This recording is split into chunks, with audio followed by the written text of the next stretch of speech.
everybody, Verdi here with another Genshin Impact video. Today we're going to talk about some fixes and character rebalancing that is coming in patch 1.2. So if we go ahead and take a look at over here, this is the original version before it was translated, and then I have the translated version over here.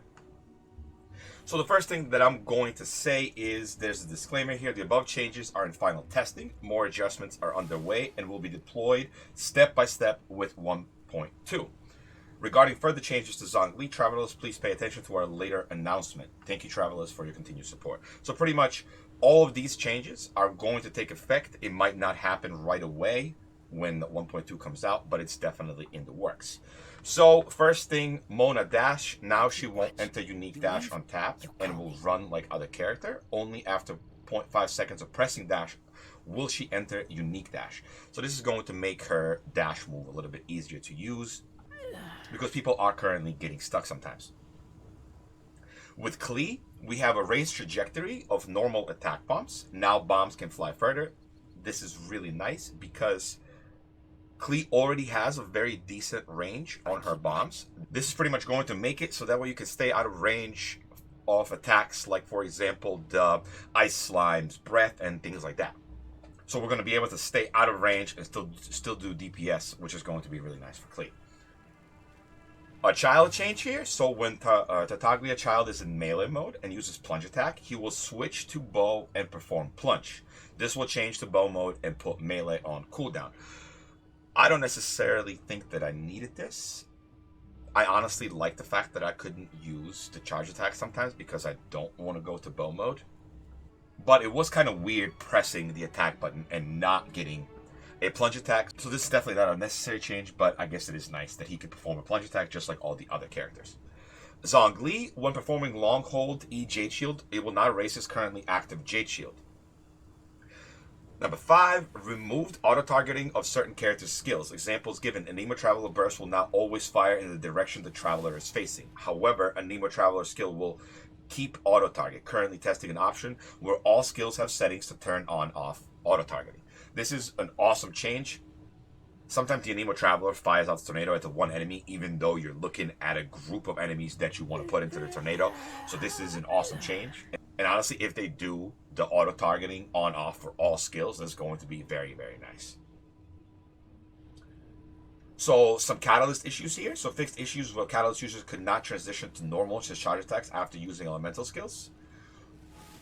Fix the issue where catalyst users could not transition to charge attacks after using normal attacks, and fix the issue where catalyst users dashing after choosing charge attack caused incorrect stamina drain. Technically, this is stuff to do with Klee. I noticed that I do use too much stamina when I do a charge attack and then dash. Sometimes I'm out of stamina and I don't understand why. I wouldn't necessarily call this a buff to catalyst characters, but it's just going to make it for a smoother gameplay.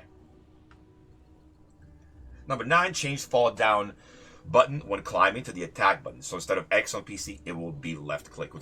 And then they also changed in combat climbing mechanics. Now if you're in combat, instead of holding directional of wall, you must use jump to enter climbing state. This is pretty much to fix the issue where Zhongli puts down his pillar, and when you're fighting next to it, people are climbing it. This is going to make it so that it's easier to party with Zhongli. Alright, so here we have fix the inability to sprint when you're waist deep in the water. Now if you're waist deep in the water, but you're not swimming, you can sprint. Alright, and then here we have some traveler fixes. For 1 second after using elemental burst, when tornado is spawning on the field, you can press Q again to cause the tornado to hover in place. Elemental burst is changed from 15 seconds cooldown to 20 seconds, and energy cost from 60 to 80. So the cooldown goes up, the energy cost goes up, but you can make the tornado just like Venti's. You can spawn it, and then it can just stay in one place in front of you, making it a lot easier to DPS, because currently the tornado goes away from you and you technically have to chase it down in order to continue doing damage. So this is a very, very nice change to the Anima Traveler. For the Geotraveler, 1 second after casting elemental skill, you may press elemental skill button to detonate Starfell Sword. If there are multiple on the field, you can press again to detonate each meteor. However, detonating Starfell Sword this way does not activate Constellation 2. No, if Sacrificial Sword skill activates, Sacrificial Sword cooldown reset takes priority. So it looks like they're trying to make Traveler a little bit more viable here, which is really nice, seeing as how we do get him at C6. These changes are definitely really nice for free-to-play players that do use Traveler. And then for the Traveler, they also fixed being able to spawn Windblade Collapse when canceling final normal attack by dashing. Alright, and then we have a couple other quality of life changes here with characters. Fixed Ningguang's Jade Wall being able to block Star Shadow's projectiles. Really silly that the wall was actually able to block the ult, so this is awesome. Fixed Youngling's Elemental Burst Pyronado to affect all enemies within melee range. This is amazing. Youngling's ult currently has a very weird radius. I definitely consider this a buff to Youngling. Fix Barbara's Elemental Burst camera to auto-adjust to original angle after cast.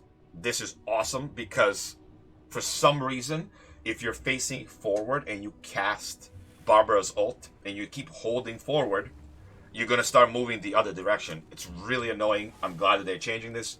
And then we have another awesome change here. Fixed Bow and Catalyst character normal attack priority.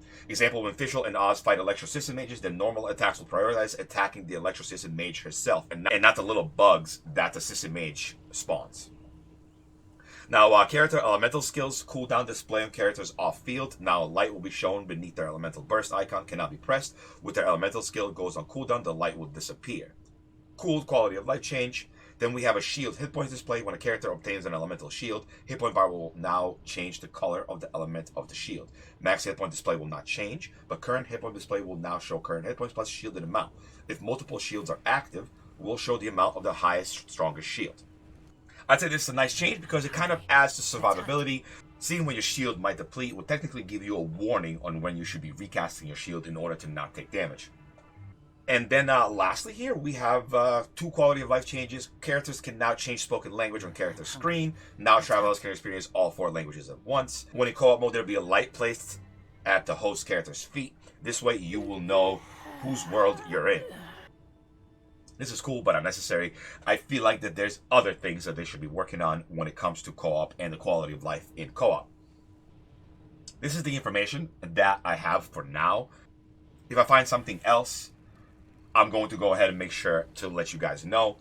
As I mentioned at the beginning of the video, these changes are not 100%. I'm 99.9% sure that they're going to be happening, but this is translated, so some of this stuff might be a little bit incorrect.